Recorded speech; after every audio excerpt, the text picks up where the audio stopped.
Let's imagine that I run a real estate agency and I want my team to be able to easily see which properties are currently listed on the market. These other views I have are fine and they show the listing start and expiration date, but maybe I want my team to be able to see this information in a calendar view. To do this, I'm going to toggle on edit mode using my keyboard shortcut Command E. And then I'm going to click to add a new collection view. And this is going to be of the properties collection. Instead of using the default tables layout, I'm going to click to surface the builder sidebar and choose the calendar option under display. Immediately I see that my screen is blank, and that's because I need to choose a start date field. In this case, I want to choose the listing start date. And then I can see that my calendar view has now been populated with a few records. And I could just leave it at that, but I might want to also add in the listing expiration date as well. So now my team can come in and see exactly when different properties are going to be listed on the market. There are a couple of other things I can do under the display settings here. Firstly, I can choose what the default view for the calendar should be. And by default, it is the month view, which works well in this use case, but I could also change it to the week, work week, or day view as well. But for this use case, showing it by month works best. I can also choose to group records by a particular field to show different records with different colors. Here, I'm going to choose to group records by the status field.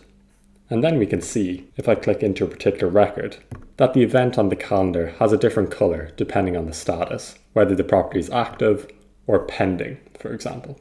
As one of my teammates then, I can come into the app and choose what display option I want, whether the week or work week option works better for me.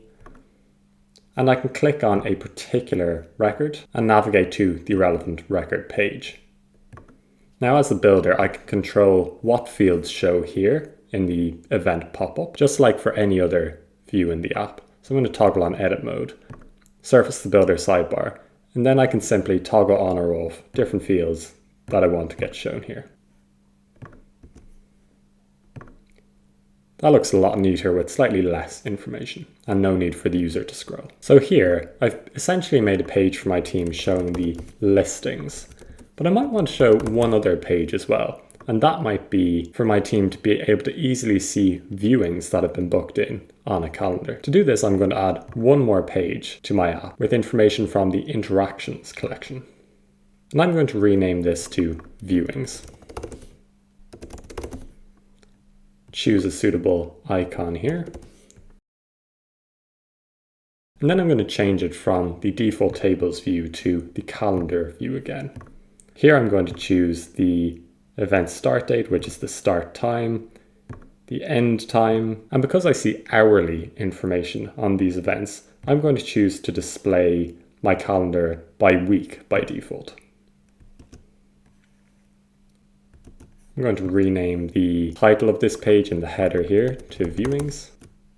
Perfect. So now my team can come in and they can easily see different viewings that have been organized for the particular week. Another thing that's very cool that we can do in calendar views is simply update the event start time by simply dragging and dropping. So let's say this particular event here scheduled for 4 p.m. on Wednesday is actually being rescheduled to today at 4 p.m.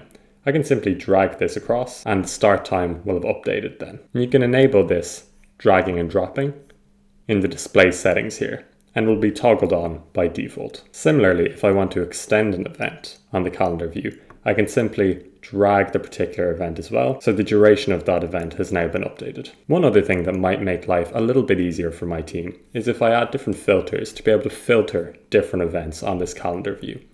To do this, I'm going to toggle on edit mode one more time, and then I'm going to choose to turn on certain filter fields. In particular, it might be useful for my team to be able to filter events by a particular client or a particular property. So now I see these filters have been added up here, and my team can come in and choose a particular client and see all the events associated with that client. Or similarly, they can see events associated with a particular property. And if my team navigate to different weeks or months, they can easily click the Today button to be brought back to this week. So that's how you can build really functional views based around event data for your team using the calendar display options.